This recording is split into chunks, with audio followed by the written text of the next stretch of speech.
Hey guys, man, what a tough start to the year. I've been having a hard time lately dealing with life, and now I'm in mourning today.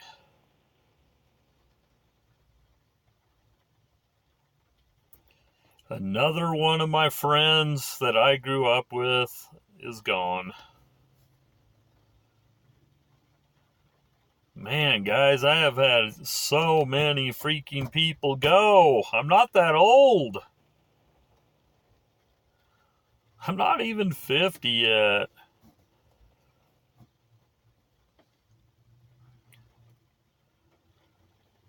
My friend Theron, I grew up with, known him my whole life. He's a year older than me, went to school together.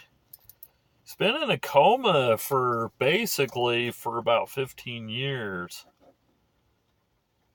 But his poor sister, in the time that it happened,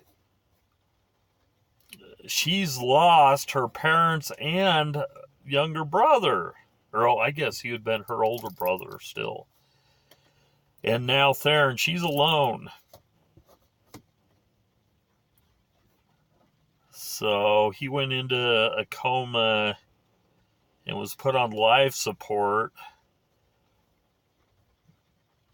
They could have pulled the plug, but the mom just couldn't deal with it. She just thought for sure he was going to come back to her.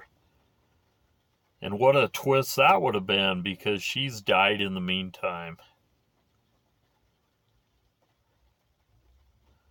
So it gets me thinking about my buddy Theron, and I start thinking about Ray and Darren and Eric, and oh my gosh, guys, the list goes on and on and on. I've had several friends from my neighborhood now that have passed on, and I know that's life. But man, when it's somebody around your age, guys, it's just different. I hope none of you know that. It's like feeling your own reality, your own mortality. And I had a kid from the neighborhood a couple years ago that decided he couldn't take it anymore. He went down and met face to face with the front of a train, and you know how that one went. Very interesting why I bring this one up. For several days after the event, I had to watch train suicides. Like I had to. Like I went online and watched the after effects. That's how I dealt with his death. I had another friend that hung himself. This was probably like 18 years ago now. That lived across the street from me, devastated me. He was bipolar, had bipolar. I didn't even know what bipolar was at the time. I had no clue I was going to be following in his mental steps. But apparently they had put him in the hospital. He was having severe psychosis. He was in there for a long time. His insurance decided he'd had enough. They had paid enough money into his pot. They kicked him out the back door. Thing is, everybody in his family thought about, boy, how happy he is now. He's changed. He's cured. Maybe he doesn't need to be in the hospital anymore. Any of y'all have a clue what might have really been going down? He was planning his escape route. So one day, not long after being released, he said bye to the kids at the school. He gave the wife a kiss, told her to have a good day at work. He went down the basement and hung himself, and even put things in his way so if somebody tried to stop him, they couldn't, which is exactly what happened. His wife got down there, but she couldn't get down there fast enough.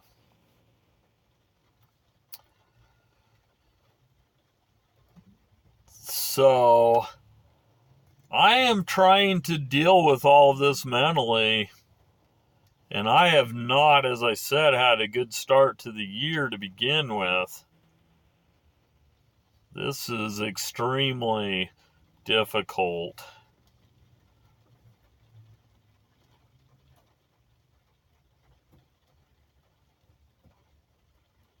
I'm going to work my way through it. I work my way through everything. You know, I found a saying that proves everything in life. And that saying is my patented saying, and not pat myself on the back or nothing, because I probably couldn't even reach it.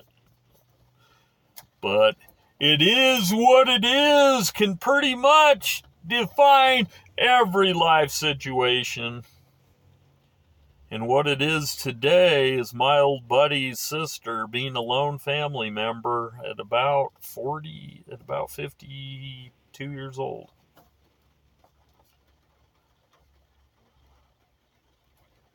So if you do prayers and that kind of thing, please send some toward the family. Theron's having a grand reunion with his parents and brother. His brother died only a couple years ago, and he was early 50s. He died of some strange disease, so yeah, that poor girl. Anyway, if you're feeling up to it, let me know how you guys deal with death of contemporaries, people that were around your age that you grew up with, or cousins or brothers or sisters, whatever the case may be. How do you deal with that passing? Just a real quick story, real fast, about Theron, then we're going to end this. I think we had to end on a happy note. So we were in a home ec class together in high school. It's where you go and cook stuff, you know.